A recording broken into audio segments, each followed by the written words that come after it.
Bom dia, estamos no ar com o nosso programa de entrevista, Jofre Neto Entrevista. Hoje é dia de Pergunte à Advogada, doutora Natália Calil. Bom dia. Bom dia. Tudo bem? Tudo bom. Teve um probleminha de trânsito, mas não tem problema. Vamos lá ao nosso assunto do dia de hoje. Sim. Nós começamos na semana passada a tratar dessa questão tão difícil que é uma separação, né? Isso. Um casal chega a um ponto de a convivência não ser mais possível e até em benefício próprio dos filhos acabam tendo que tomar uma decisão duríssima que é se separar. Sim, sim. Bem, uma vez que tem várias decorrências disso no plano civil, material, mas principalmente se tiver filhos em relação às crianças, né? E os pais não perdem, obviamente, é bom lembrar disso, não perdem a obrigação de cuidar desses filhos, né? Porque separaram, pronto, um fica com o filho, com os filhos, e pronto, assume toda a responsabilidade, e o outro vai embora, acabou, no máximo, custeia as despesas, às vezes, mal e insuficientemente. Bom, Exatamente. Como é que se enfrenta isso no seu dia a dia de advogada? Vamos lá, né? O que chega bastante aí no escritório é aquele padrão. A guarda fica com a mãe, o pai veio a cada 15 dias e estabelece uma pensão, né? Tá. Hoje o judiciário está tentando, aos poucos, né, com a conscientização, a mudar um pouquinho esse padrão. Que acaba né? sendo um padrão cultural, né? Aí uma pessoa Isso, fala para outra que é assim e vai reproduzindo sem nem pensar direito sobre isso. Sim, né? sim. A gente ainda tem muitas decisões nesse sentido, mas elas acabam acontecendo quando não existe nenhum acordo entre as partes, e dentro do possível a gente segue um certo padrão, né, para estabelecer um mínimo de contato. E aí a questão da pensão ela vai ser muito avaliada, né, de acordo com as necessidades da criança e as possibilidades de quem vai pagar a pensão, né? O que a gente fala que é necessidade e possibilidade, né? Um binômio. Bom, tá duas coisas concorrentes ali. A necessidade é imensa, a capacidade de pagamento é pequena e se agrava numa separação. Porque quem separou vai eventualmente constituir uma segunda família, aí a renda que era da primeira passa a ser dividida, fica muito difícil. Acontece isso sim, então o que é avaliado, né? Qual era a realidade da criança antes da separação?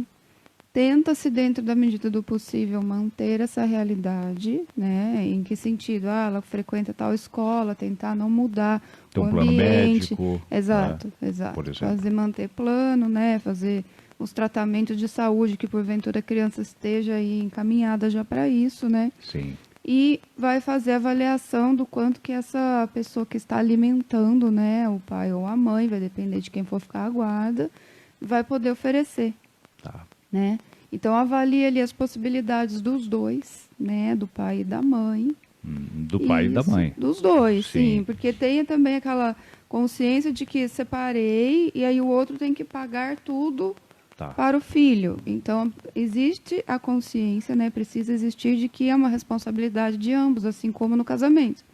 Então, existe uma coisa, paga, mas não é suficiente para dar conta da criança. Não, mas não é mesmo. É a sua responsabilidade e a do outro ao mesmo tempo.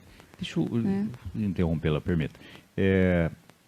Há no senso comum uma ideia que, olha, quando houve uma traição, a separação, quem deu a causa foi ele ou foi ela que traiu, cometeu adultério e tal. Então, portanto, quem deu causa a isso, o culpado é ele, o culpado é ela, vai arcar com todas as despesas. Tem isso no direito? Não. Não, né? Não. Isso é algo bem antigo, né? Houve uma época, há muito tempo atrás, em que talvez fosse visto de outra forma essa questão da separação, né? Com o adultério. O adultério chegou a ser crime, para quem não sabe, né? Então, foi uma época em que isso realmente era uma situação que não era bem vista aos olhos da sociedade, muito menos do que hoje em dia. Então, crime isso era punido. Significa que podia ser preso, inclusive. Então, tinha uma punição. Ou seja, se fosse comprovado no processo, poderia caber uma indenização, porque na época causava vergonha, né? Aquela coisa toda. Os costumes hoje modificaram isso, então não é crime. E também não é uma situação de falar, deu causa separação, então o outro paga tudo, ou o outro perde tudo. Então, não existe mais isso. Se você for partilhar bens com o cônjuge que traiu, vai ser dividido meio a meio, independente do que aconteceu. Sim. Entendi. Né? Em relação aos filhos, ele não perde, né? Um pai, por exemplo, houve uma traição e se afasta do lar. Ele não perde o direito de ver os filhos por causa da traição. E às vezes as pessoas ainda levam essa cultura, né, um pouco mais antiga de que perdeu os direitos, mas não. Não tem direito a mais nada, aqui você não entra mais, pronto, acabou. Não, não é isso. Não. Tá. A sanção é moral, né? Frente à moral, sociedade, a pessoa arca com as consequências, repercussões dos seus atos. Sim, ele vai ter repercussões na própria família, isso ok, né? O que a gente não pode misturar é a intervenção da lei. No campo da moral estrita, pessoal e tal. Tá, muito bem. Agora, dentro dessa perspectiva, claro que sem fazer julgamento em relação a ninguém está na cabeça de ninguém, não vive a vida da pessoa, mas há talvez aqui a necessidade de um apelo também de responsabilidade, né? De forma que não se tome uma decisão de ânimo leve. Não, tem que compreender das consequências imensas que essa separação não pode ser uma coisa leviana, né? Que vai trazer para si, para o outro cônjuge, vai trazer para as crianças e assim por diante, não é? O que a gente acaba percebendo, as crianças são sempre as mais afetadas. Inevitavelmente. Isso. Então, sempre fazer um preparo, o próprio casal está se separando, é uma situação difícil, tenta preparar o ambiente da melhor forma possível para que as crianças não sintam que é culpa delas. A primeira sensação que a criança tem, né? Interessante isso, né? É culpa minha, eu fiz alguma coisa, né? E os meus pais, e às vezes isso é reforçado dentro de um dos cônjuges ali. Ele pode achar, ou apontar alguma coisa, tá vendo? Você fez isso, aí a pessoa não aguentou e foi embora, né? Isso acontece, né? E a gente hoje na justiça, esse tipo de assédio, né? Como o menor, ele pode ser levado até uma indenização, a responsabilização do pai que acaba fazendo esse tipo de comportamento, né? E alienação parental é algo indenizável. Nunca é suficiente, né? É bom a gente lembrar o que uma indenização de abandono afetivo ou de alienação parental ela vai trazer. Ela traz uma recompensa material, mas ela não vai substituir aquilo tudo que a criança perdeu ou que ela sofreu, né? Sim. Então, a conscientização é o melhor caminho.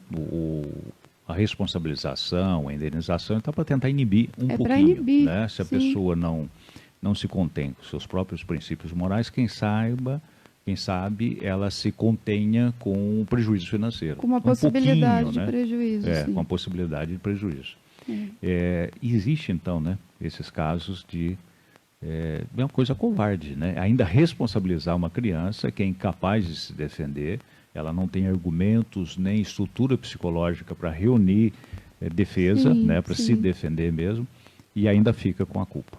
Aí toda a estrutura da família já está abalada. Então, tentar, na medida do possível, às vezes buscar uma ajuda, porque uma separação nunca é fácil mesmo, né? Então, às vezes, as partes têm que ter consciência de que, naquele momento, precisa buscar um recurso, um profissional que ajude nesse momento para poder orientar os pais, orientar a criança. Se tiver ali um conflito muito grande, né?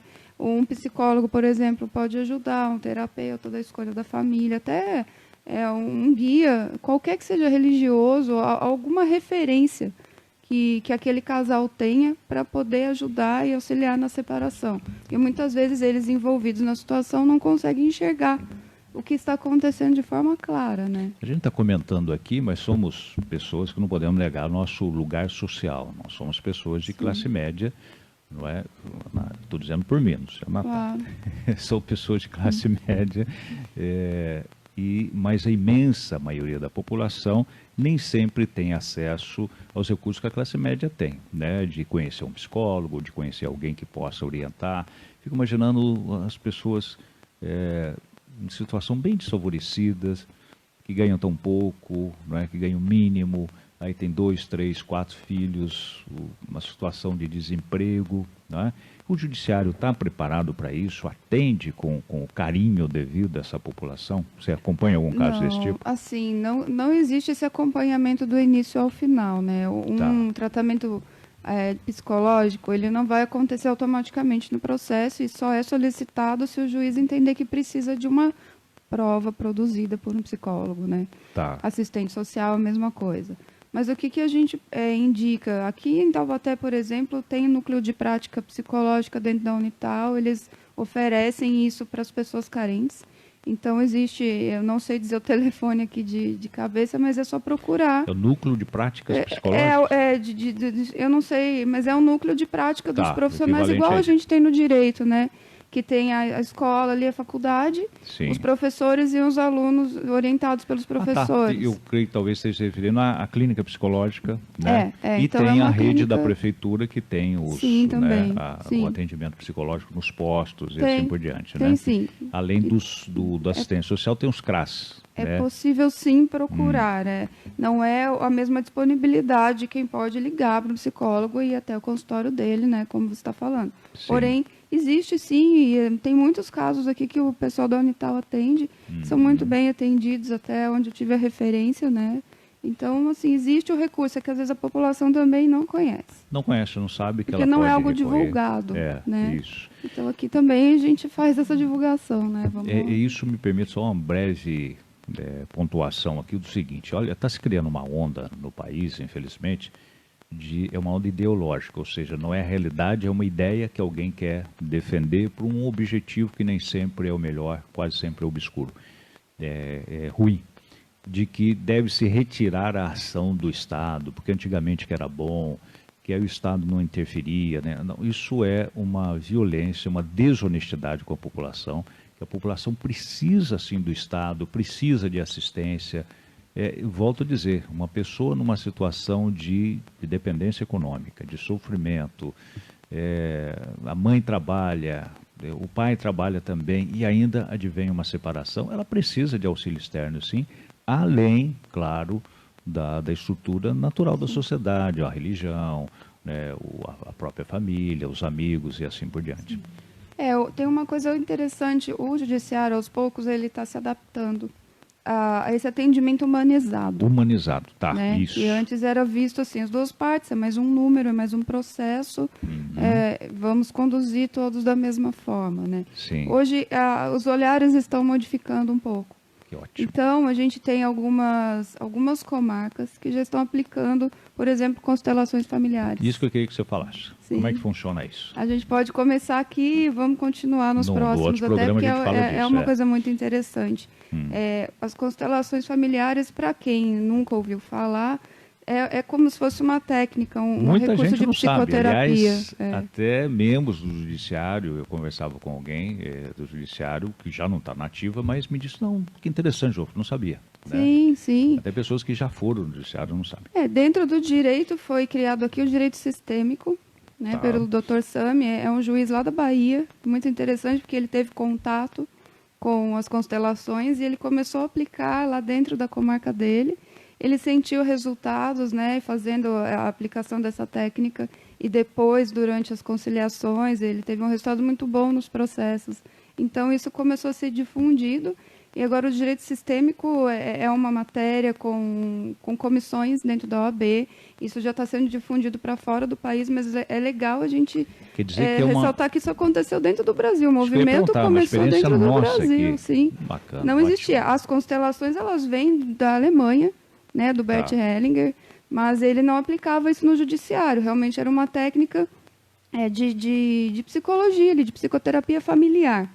Né? E aí foi trazido pelo Dr. Sami, a quem nós aqui muito agradecemos, porque hoje dentro de várias comarcas, até a mais próxima aqui, a gente tem São José dos Campos. Né? A última sexta-feira do mês, eles fazem um movimento de constelações dentro de processos, né, de família, por exemplo, em que está acontecendo problema de discussão de guarda e tudo mais. Fazem primeiro essa constelação, né, é explicado para a população o que vai acontecer, né, uma pequena palestra ali inicial rápida para as pessoas entenderem, né, o que elas vão participar. Se a pessoa estiver disposta a isso, ela vai fazer ali o treinamento, né, vai se colocar como uma pessoa disponível a olhar para a questão dela, né, muito que a gente fala.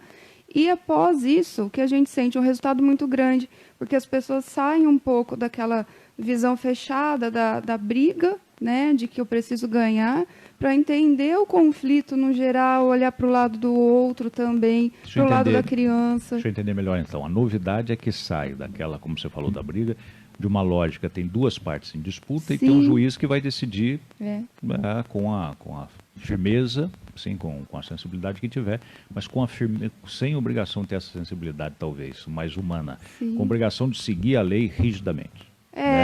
Então aí é aberto para as partes, agora vai para uma outra perspectiva, sim, de conciliar. De conciliar. Então, mas o que é possível fazer? É uma conciliação consciente, né? O que a gente já tem um movimento criado, até com os Sejusques, né, que são os centros de conciliação, onde já se tentava, através dos mediadores, um acordo.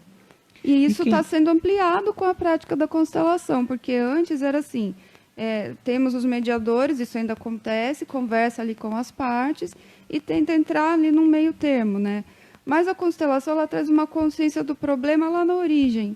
Então, você faz a constelação primeiro, depois participa de uma sessão de mediação, as partes chegam nessa sessão com uma consciência melhor de todo o problema. Deixa eu entender. Então, se nós tínhamos, vou fazer uma explicação bem grande aqui, se nós tínhamos no passado apenas a decisão, nós evoluímos para ter uma etapa anterior, que é da conciliação, a tentativa de resolver por um acordo, e agora uma outra ainda, que é uma preparação, né, para preparar os espíritos justamente para mudar de lógica, ao invés da lógica da contenda, da briga, para a lógica da tentativa de conciliação. Sim, sim, é bom falar assim, né, os representantes ali a constelação ela é feita normalmente com várias pessoas, né, existem pessoas que se dispõem a representar, né, as partes para poder demonstrar para elas. Então é uma técnica muito interessante que a gente não consegue explicar exatamente como tem que vivenciar, porque é algo muito bonito de conscientização de si próprio e do outro. Então, quando a pessoa sai de uma sessão dessa, ela começa a pensar um pouco diferente. Isso possibilita que essa pessoa, junto com a outra parte, chegue em uma solução que seja melhor para os dois. Isso, quem sabe, chega até, né, pelo menos por hipótese, uma possibilidade de conciliação realmente, até desistir de uma separação. Sim, pode acontecer. Olha, né, esse problema aqui tem solução, não vai ser isso que vai nos impedir, né, em benefício das crianças e tal, nós vamos reconsiderar e voltar atrás. Sim. Bacana. Sim. Então, é muito interessante. Quem tiver, né, interesse, são sessões que, hoje, constelação, a gente encontra até com uma certa facilidade, né?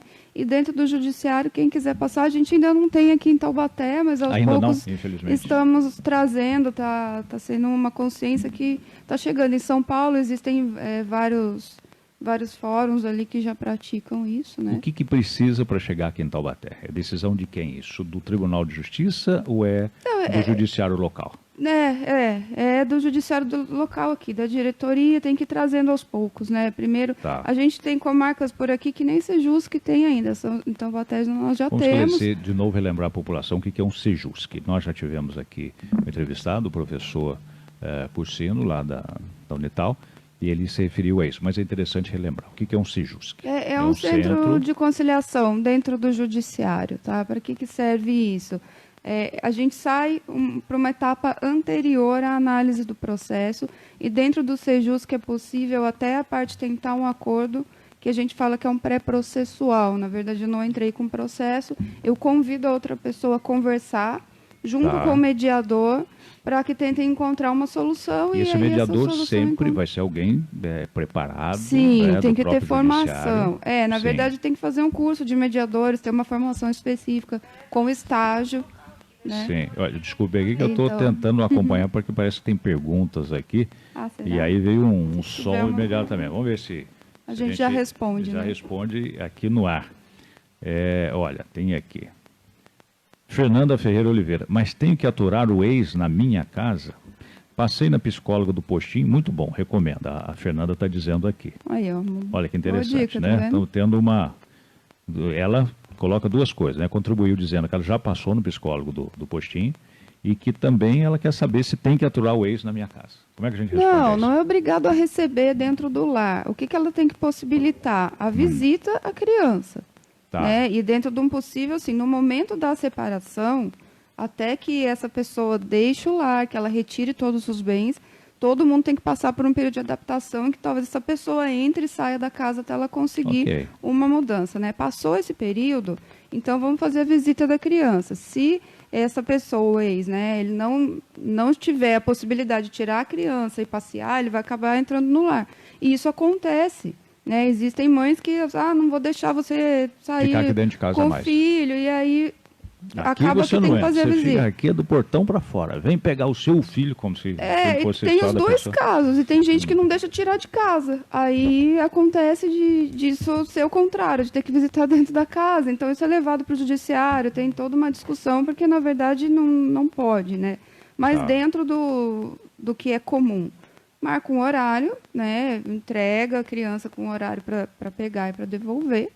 E não precisa ficar entrando dentro da casa, não. A partir do momento que houve a separação, o seu domicílio é seu, o dele é dele. Tá, perfeito. Né? Aí, já não justamente tem mais, por isso. era... não tem que dar liberdade para a pessoa entrar na hora que ela quer, chaves, isso não. Fico a chave ainda para entrar na hora que eu quiser. Não pode mais. Não pode. Já não é mais seu domicílio. Sim. A partir do momento que deixou lá, né? Só essa fase de transição a gente tenta, obviamente, dentro de um limite. Se a gente está tratando de uma violência dentro do lar, por exemplo, existem as medidas judiciais para afastar essa pessoa do lar, e até uma outra pessoa da família pega as coisas, né, se for o caso, para ele não entrar novamente no lar. Então a gente tem que estudar o caso concreto. Num geral, não tem necessidade de deixar a pessoa entrar em casa, né? Saiu.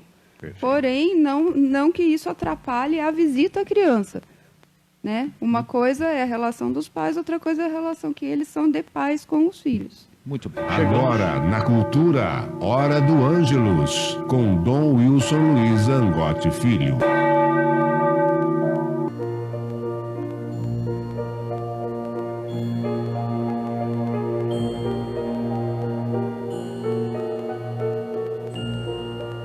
O anjo do Senhor anunciou a Maria, e ela concebeu do Espírito Santo.